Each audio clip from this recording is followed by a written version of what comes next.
Hello friends, అందరూ ఎలా ఉన్నారు? ఇంగ్లీష్ మెయిన్ యూట్యూబ్ ఛానల్కి స్వాగతం, సుస్వాగతం. ఈరోజు మనం క్లాస్ 14లో అయితే ఉన్నాము. ఈరోజు క్లాసులో కుడ్ యూస్ చేసి మనం ఇంగ్లీష్లో సెంటెన్సెస్ని ఎలా ఫ్రేమ్ చేయాలి, ఎవరైనా సరే క్వశ్చన్స్ అడిగినప్పుడు కుడ్ యూస్ చేసి మనం ఆన్సర్స్ని ఎలా చెప్పాలి, ఒకవేళ ఆన్సర్లో కాదు అనుకుంటే కనుక కాదని ఎలా చెప్పాలి, అవునైతే అవును అని ఎలా చెప్పాలి, కంప్లీట్గా ఆన్సర్స్ అండ్ క్వశ్చన్ సెక్షన్ అయితే మనం కుడ్ యూస్ చేసి అయితే ఈరోజు మాట్లాడుకుందాం. చాలామంది కూడా ప్రాక్టికల్ ఇంగ్లీష్లో ఏంటంటే కుడ్ అనేది చాలా తక్కువగా అయితే యూస్ చేస్తూ ఉంటారు. అందుకని ఎవరైతే స్పోకెన్ ఇంగ్లీష్లో కొంచెం గ్రిప్ అనేది సాధించాలనుకుంటున్నారో వారందరూ దాంతోపాటుగా గ్రామాటికల్గా కూడా చాలామంది కుడ్ యూస్ చేసి వాడే పదాలు అది కరెక్టా రాంగా అని చాలామంది కూడా కన్ఫ్యూజ్ అయితే అవుతూ ఉంటారు. సో అందుకని మన క్లాస్ అనేది కంప్లీట్గా మీకు ఆ కన్ఫ్యూజన్ అయితే క్లియర్ అయితే చేస్తుందని అయితే భావిస్తున్నాను. సో ఇక లేట్ చేయకుండా మనం ఇక వీడియోలోకి అయితే వెళ్ళిపోదాము. ఇప్పటి వరకు మనకు సెషన్స్ అన్ని చూడకపోతే మాత్రం దాదాపుగా ఇప్పటికి మనం 13 సెషన్స్ అయితే అప్లోడ్ చేశాను. ఆ వీడియోస్ యొక్క లింక్స్ కూడా కింద డిస్క్రిప్షన్లో ప్రొవైడ్ చేస్తాను, చూడండి. ఇక ఈరోజు అవునా అనే సందర్భము, కాదా అనే సందర్భము క్వశ్చన్ అడిగినప్పుడు, అలాగే ఆన్సర్లోని అవును అయితే ఆ సందర్భాన్ని మనం ఎలాగ కుడ్ యూస్ చేసి రాయాలి, కాదు అనుకుంటే ఎలాగ మనం కుడ్ యూస్ చేసి రాయాలో చూద్దాం. సో ఇక మీకు అందరికీ తెలిసిందే కదా, హెల్పింగ్ వర్బ్ ఏముంటుంది? సో ఖచ్చితంగా కుడ్ ఉంటుంది. ఇక కుడ్ అనేది గతంలో జరిగిన విషయాలకు సంబంధించి మాత్రమే వారి యొక్క క్యాపబిలిటీని తెలియచేస్తూ, వారి యొక్క సామర్థ్యాన్ని తెలియచేస్తూ గతంలో జరిగిన సందర్భాల్లో జరిగిన విషయాల గురించి కుడ్ని యూజ్ చేస్తాం. ఓకే, ఇక చూద్దాం. ఫస్ట్ అవునా కాదా, ఫస్ట్ క్వశ్చనింగ్ అయితే చెప్తాను. సో తర్వాత నేను మీకు ఆన్సర్స్ అయితే క్లియర్గా ఎక్స్ప్లెయిన్ చేస్తాను. సో చూడండి, ఫస్ట్ అవునా అనే సందర్భంలోని కుడ్ యూ టేక్, అలాగే కాదా అనే సందర్భంలో కుడెంట్ యూ టేక్. ఇక్కడ కుడ్ యూ టేక్ అంటే మీనింగ్ చూద్దాం. టేక్ అంటే తీసుకోవడం, యూ టేక్ అంటే నీవు తీసుకో అని అర్థం వస్తుంది. కెన్ యూ టేక్ అంటే నీవు తీసుకోగలవా అంటే ప్రజెంట్ సెన్స్లో మనం కెన్ యూ టేక్ అని యూజ్ చేస్తాము.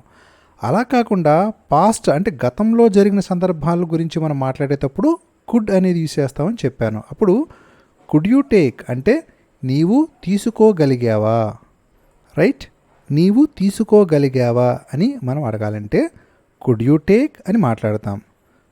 ఎప్పుడైనా కుడ్ అనేది ఉందంటే అది ఖచ్చితంగా పాస్ట్ ఫామ్ని తెలియచేస్తుందని మాత్రం మర్చిపోవద్దు. అంటే గతాన్ని సూచించే సందర్భమే ఉంటుంది.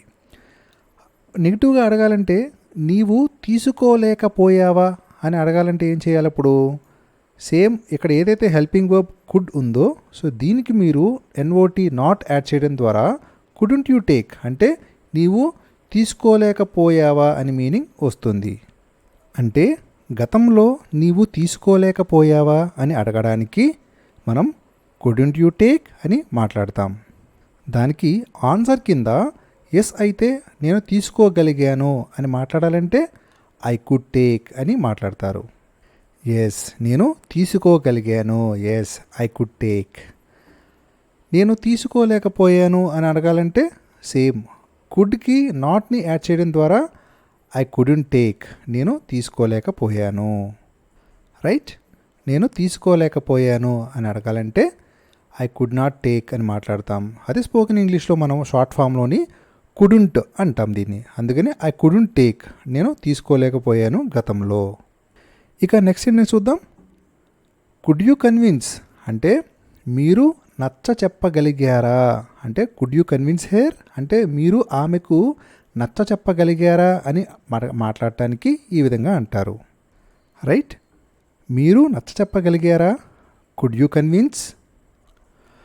కుడెంట్ యూ కన్విన్స్ అంటే మీరు నచ్చ చెప్పలేకపోయారా, రైట్? మీరు నచ్చ చెప్పలేకపోయారా అని మనం అడగడానికి కుడెంట్ యూ కన్విన్స్ అని మాట్లాడతారు. దానికి ఆన్సర్ ఫామ్లో అవును మేము నచ్చ చెప్పగలిగాము అని అడగాలంటే same yes we could convince అని మాట్లాడతారు, రైట్? వి కుడ్ కన్విన్స్ మేము నచ్చ చెప్పగలిగాము. ఒకవేళ మనం నచ్చ చెప్పలేకపోతే అప్పుడేమనాలి? వి కుడెంట్ కన్విన్స్ మేము నచ్చ చెప్పలేకపోయాము, రైట్? వి కుడెంట్ కన్విన్స్ మేము నచ్చ చెప్పలేకపోయాము. ఇక నెక్స్ట్ ఏంటో చూద్దాం. కుడ్ ఐ రిమూవ్ అంటే నేను తొలగించగలిగానా, రైట్? ఎవరైనా సరే నేను తొలగించగలిగానా అని అడగడానికి కుడ్ ఐ రిమూవ్ అని మాట్లాడతారు.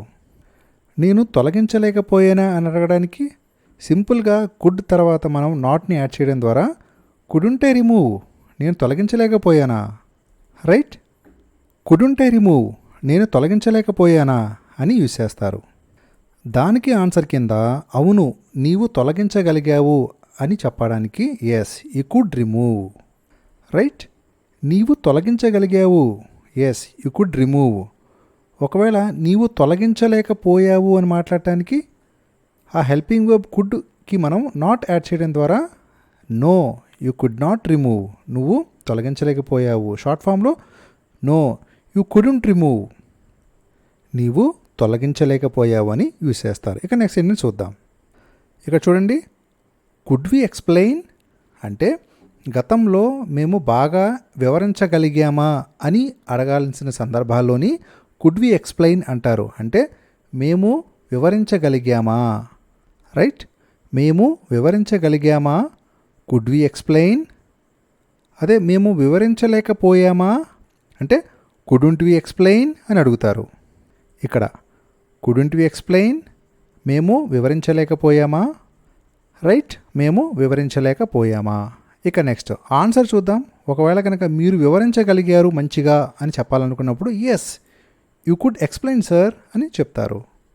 మీరు వివరించగలిగారు, యు కుడ్ ఎక్స్ప్లెయిన్. లేదు మీరు వివరంగా ఎక్స్ప్లెయిన్ చేయలేకపోయారని, మీరు వివరంగా చెప్పలేకపోయారు అని మాట్లాడటానికి, మీరు సరిగ్గా వివరించలేదు అని మాట్లాడటానికి యు కుడ్ నాట్ ఎక్స్ప్లెయిన్, లేదంటే యు కుడెంట్ ఎక్స్ప్లెయిన్. అంటే మీరు వివరించలేకపోయారు అని మీనింగ్ వస్తుంది, రైట్? ఇక మనం నెక్స్ట్ ఏంటని చూద్దాం.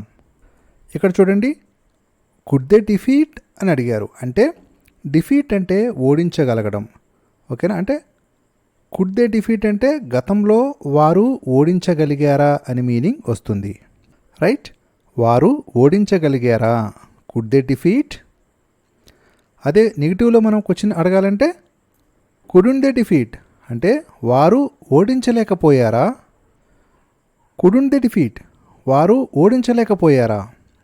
ఆన్సర్ ఎస్ అనుకుంటే మనం ఎస్ దే కుడ్ డిఫీట్, అవును వారు ఓడించగలిగారు, ఎస్ దే కుడ్ డిఫీట్ వారు ఓడించగలిగారు. ఒకవేళ నో అనుకుంటే no they could not defeat, వారు ఓడించలేకపోయారు, దే కుడ్ నాట్ డిఫీట్ వారు ఓడించలేకపోయారు, రైట్? సో దాదాపుగా అయితే మీకు ఒక అవగాహన అయితే వచ్చిందనుకుంటున్నాను. సో ఎగ్జాంపుల్స్ని ఎక్కువగా ప్రాక్టీస్ చేస్తూ ఉండండి. స్పోకెన్ ఇంగ్లీష్కి ప్రాక్టీస్ అనేది చాలా చాలా ఇంపార్టెంట్. అలాగే గ్రామాటికల్గా కూడా మీరు రాయడానికి కూడా మీకు ఒక మంచి కాన్ఫిడెన్స్ అయితే వస్తుంది. అలాగే కాంపిటేటివ్ ఎగ్జామ్స్లో మీరు క్వశ్చన్స్లో ఏదైనా సరే ఎర్రర్ ఐడెంటిఫికేషన్ సంబంధించిన క్వశ్చన్స్లో కూడా ఈజీగా మీరైతే ఆన్సర్ని గెస్ చేయగలరు. ఇక్కడ చూడండి, కుడ్ హీ గివ్ అంటే గివ్ అంటే ఇవ్వడము.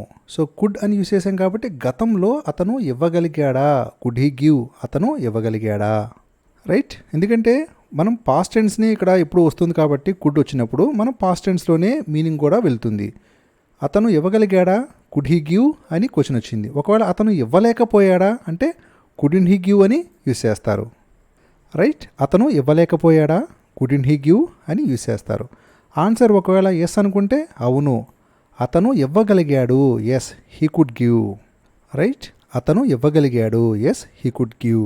ఒకవేళ అతను ఇవ్వలేకపోయాడు అని చెప్పడానికి ఏం చెప్పాలి? సేమ్ కుడ్కి నాట్ని యాడ్ చేయడం ద్వారా నో హీ కుడెంట్ గివ్, అతను ఇవ్వలేకపోయాడు, రైట్? అతను ఇవ్వలేకపోయాడు, హీ కుడ్ నాట్ గివ్ అని వస్తుంది. ఇక నెక్స్ట్ ఏంటి చూద్దాం.